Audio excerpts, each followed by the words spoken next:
اور دوسری چیز تھی دعوت و تبلیغ. دعوت و تبلیغ کے لیے سفر کرنے، دعوت و تبلیغ میں گھر بار چھوڑ کر جانا، اور اپنی اصلاح کے لیے، اپنی اصلاح کی غرض سے، دوسرے کی اصلاح کی غرض سے، ایک ماحول کو اصلاحی بنانے کی غرض سے، کچھ اصلاحی مجموعہ اور افرادی قوت اکٹھی کرنے یا جمع کرنے کی غرض سے، یہ بالکل اسلام میں موجود ہے، ثابت ہے، اور سابقہ امتوں میں بھی موجود تھا، ہمارے نبی کی امت میں بھی موجود ہے، ہمارے نبی سے بھی ثابت ہے. بے شمار دفعہ، بے شمار مقامات پر صحابہ کرام، تابعین، تبع تابعین، محدثین، فقہا اپنے گھر بار چھوڑ کر حدیث کو حاصل کرنے کے لیے بھی سفر کرتے رہے، اور فقہ حاصل کرنے کے لیے بھی سفر کرتے رہے، یعنی استادی شاگردی کے طور پر بھی سفر کرتے تھے، اور ایک جگہ سے دوسری جگہ جاتے تھے، کافی عرصہ رہتے تھے. اور بعض حضرات جو ہیں، ایک تو تعلیم کی غرض سے، تعلیم فقہ ہو یا تعلیم حدیث ہو یا تعلیم تفسیر ہو یا علوم شریعت ہوں، یا بعض حضرات صرف موٹی موٹی باتیں، موٹا موٹا علم حاصل کرنے کے لیے صرف آتے اور جاتے تھے. جیسے بخاری شریف میں ایک نہیں کئی حضرات صحابہ کرام کا قصہ ہے. ابو حمید ساعدی رضی اللہ عنہ، آپ آئے، پتہ نہیں کہاں سے، کس ملک سے آئے، اور نبی علیہ السلام خدمت میں کافی دن رہے، جن کو نبی پاک نے فرما دیا بس جو تم نے سیکھا اس میں نہ بڑھنا بڑھانا نہ کم کرنا، تو تم جنتی ہو. تو انہوں نے کہا کہ جو میں نے آپ سے سیکھا بس اسی کو میں آگے تبلیغ اس کی کروں گا. اب دیکھیں، اس کا تبلیغ کے لیے آنا، یعنی اپنی اصلاح کے لیے نبی علیہ السلام خدمت میں آنا، ٹھہرنا، قیام کرنا، اپنے گھر بار کو چھوڑ کے آنا، کتنے سو کتنے ہزار. اب یہاں مقصد نہ تعلیم فقہ ہے، نہ تعلیم حدیث ہے، نہ ہی تعلیم تفسیر ہے، صرف دین کا موٹا موٹا. اور اس میں موجود ہے پورا واقعہ، جو مختلف اس کے حدیث کے تراشوں کو جوڑا جائے تو واضح ہوتا ہے کہ وہ آتے آئے اور آ کے وہ صرف مقصد تھا موٹا موٹا معلوم ہو جائے علم شریعت اور دین کے بارے میں، اور وہی وہ اپنے علاقے میں جا کے اور اس طرح ایک صحابی نہیں، بہت سارے صحابہ کرام کے بارے میں کہ مسلمان ہو گئے تھے بعض، اور بعض مسلمان آ کر ہوئے، اور بعض پہلے ہی، یعنی ایک صحابی سیکھ کر گئے اور وہاں چلے گئے اپنے علاقے میں، وہاں کے جو لوگ تھے اس کے ہاتھ پہ مسلمان ہو گئے. جو مسلمان ہوئے تو انہوں نے کہا چلو ہم بھی وہاں چلتے ہیں. اب حالانکہ جب وہ مسلمان ہو گئے اور جب ان کو وہیں بیٹھے ہوئے ہی یہ مسئلے مسائل معلومات ہو رہے ہیں، مطلب ان کو علم دیا جا رہا ہے، بتلایا جا رہا ہے، پھر ان کو کیا ضرورت سفر کرنے کی؟ مقصد کہ چلو وہاں جائیں گے، وہاں نبی علیہ السلام ہیں، بڑے بڑے صحابہ کرام ہیں، ان کے پاس نالج بھی زیادہ ہوگا، حدیث کا علم اور دوسری باتیں بھی زیادہ ہوں گی شریعت کی. چلو اس غرض سے تو وہ حضرات کے جو حدیث کا علم حاصل کرنا چاہتے تھے، یا فقہ کا علم حاصل کرنا چاہتے تھے، یا تفاسیر کا علم حاصل کرنا چاہتے، یا پوری شریعت کو سمجھنا چاہتے تھے، وہ بھی سفر کرتے تھے. اور وہ جو موٹا موٹا علم،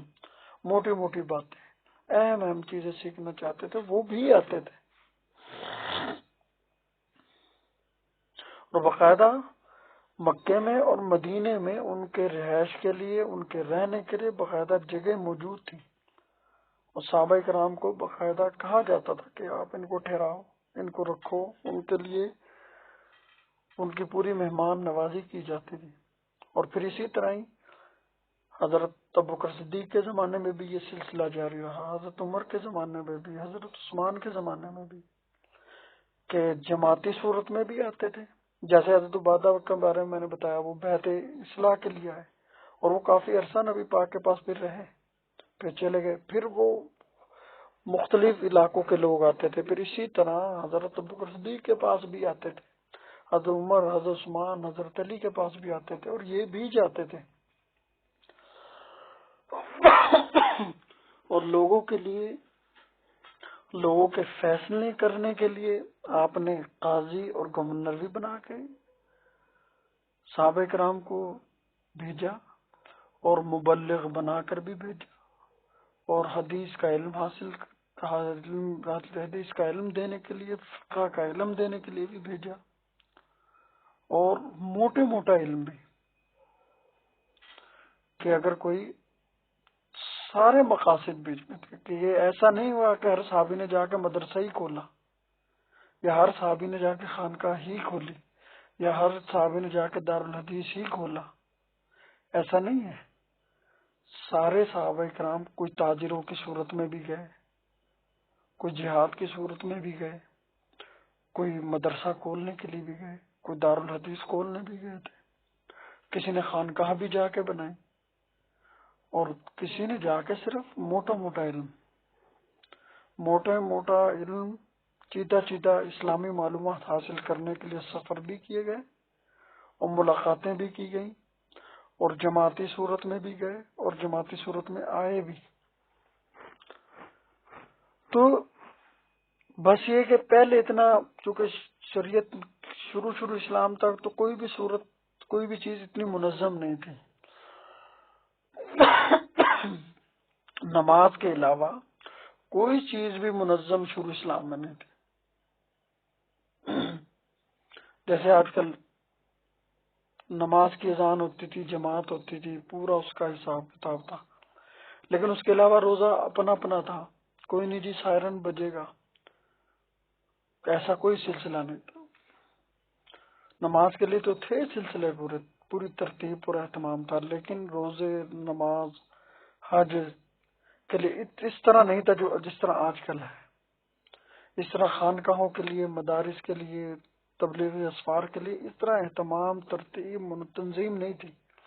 اور اگر اب کسی نے جیسے علم حاصل کرنے کے لیے مدارس بنا لیے، اصلاح کے لیے خانقاہیں بنا لی، اس طرح تبلیغ کے لیے منظم اور مرتب۔ اور اس کا فائدہ کیا ہے؟